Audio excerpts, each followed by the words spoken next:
Hi everyone, welcome to my channel Parvin's Family. So আজি এফালে লৈ আহিছো এটা ইউনিক ৰেচিপি। এটো আমি turkish bread naan বুলি কওঁ। আপোনালোকে যদি এটো শিকিব বিচাৰে তে মোৰ ভিডিওটো একদম শেষলৈকে চাব। সো মই একদম সহজতে আপোনালোকক গুটেইখিনি মই এটা কৈ কি ইনগ্ৰেডিয়েন্ট দিও সকলো দেখাম আৰু স্টেপ বাই স্টেপ আপোনালোকে চাই যাব। ভিডিওটো স্কিপ নকৰিব।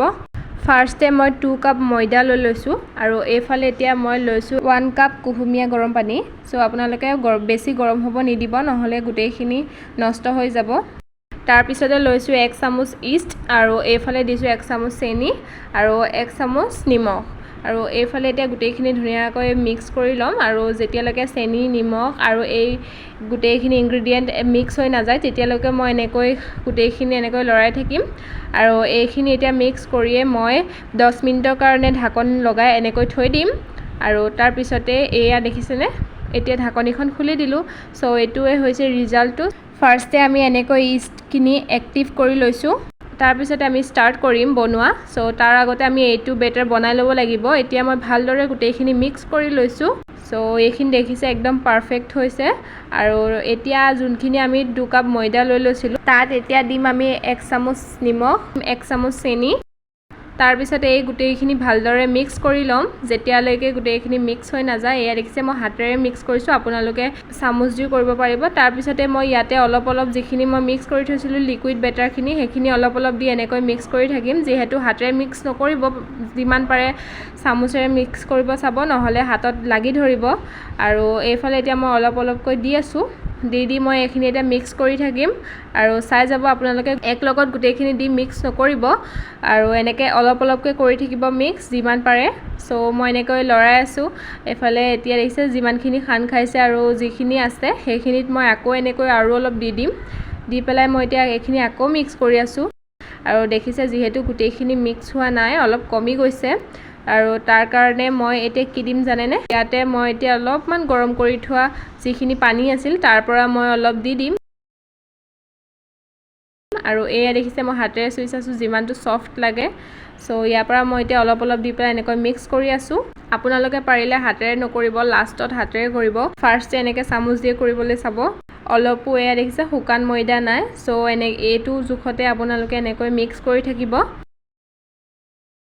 আৰু যিমান পাৰে আপোনালোকে এনেকৈ হাতেৰে খচিবৰ কাৰণে চেষ্টা কৰিব। দেখিছেনে কিমান একদম ঢিলা হৈছে আৰু আপোনালোকে চিন্তা নকৰিব এইখিনি অকমান ঢিলাই হ'ব লাগিব। এতিয়া এইখিনি ধুনিয়াকৈ এটা ডো বনাই ললো। ইয়াতে মই এতিয়া যিহেতু অলপ আঠা হৈ গৈছে আপোনালোকে ৰিফাইন অইলটো ইউজ কৰিব। হাতত এনেকৈ ৰিফাইন অইল অলপমান লগাই এনেকৈ ধুনিয়াকৈ এইটো ৰাউন্ড শেপ কৰিব আৰু আপোনালোকে যিটো সজুলিত থব সেইটোত অলপমান ৰিফাইন অইল লগাই তাৰ পিছতে ডোটো থৈ তাৰ ওপৰত আকৌ অলপ ৰিফাইন অইল দি এনেকৈ সানি দিব যিহেতু ইয়াৰ 3 গুণ হ'বগে ফুলি পেলাই। সো এইটো বহুত বেছি ফুলিব আৰু এইফালে মই এতিয়া এইটো থৈ দিম আধা ঘণ্টাৰ কাৰণে। আধা ঘণ্টা থোৱাৰ পাছত এয়া দেখিছেনে ইয়াৰ 2 গুণ হৈ গ'ল। সো এনেকৈ ফুলিব তাৰ পিছতেই এইখিনি এতিয়া ভালদৰে মই আকৌ এনেকৈ মাৰি ল'ম আৰু যিহেতু দেখিছে বহুত বেছি আঠা সো ইয়াতে মই আকৌ হাতত অলপমান ৰিফাইন অইল লগাই লৈছো তাৰ পিছতে এইখিনি ধুনিয়াকৈ ডোটো এয়া দেখিছেনে কিমান ধুনিয়া এটা কনসিস্টেন্সি আহিছে। তাৰ পাছতে আকৌ মই এনেকৈ ৰাউন্ড শেপ দি ইয়াৰ ওপৰত অলপমান ৰিফাইন অইল লগাই এনেকৈ থৈ দিম আকৌ আধা ঘণ্টাৰ কাৰণে। সো এইফালে এতিয়া মই ধুনিয়াকৈ এইখিনি লগাই লৈছো তাৰ পাছতে আকৌ মই ঢাকন মাৰি থৈ দিম আপোনালোকে চাব ফালে এতিয়া দেখিছেনে আৰু বহুত বেছি ফুলি গ'ল। সো এইখিনি এতিয়া মই দুখন হাতৰ ৰিফাইন অইল লগাই পেলাই এতিয়া এইখিনি আকৌ অলপমান খচি ল'ম। এই দেখিছেনে ইমান ধুনিয়া সফট হৈছে। সো এনেকুৱা নোহোৱালৈকে আপোনালোকে খচি থাকিব। সো এতিয়া যিহেতু বৰ্তনটো মানে অলপ পিছলি গৈছিল সেইকাৰণে মায়ে আহি পেলাই টাৱেলখন পাৰি দিছে। সো এইফালে মই সৰু এয়া দেখিছে ডো বনাই পেলাই এইটো মই এতিয়া বেলিম আৰু বহুতেই বেছি সফট হয় মানে আপোনালোকে বেছি টান নকৰিব। এই দেখিছেনে বহুত বেছি সফট হয় চুলেই একদম হাতৰ পৰা পৰি যোৱা নিচিনা হ'ব লাগিব ডোটো তেতিয়াহে মানে এইটো ফুলিব স্লাইজৰ নিচিনা।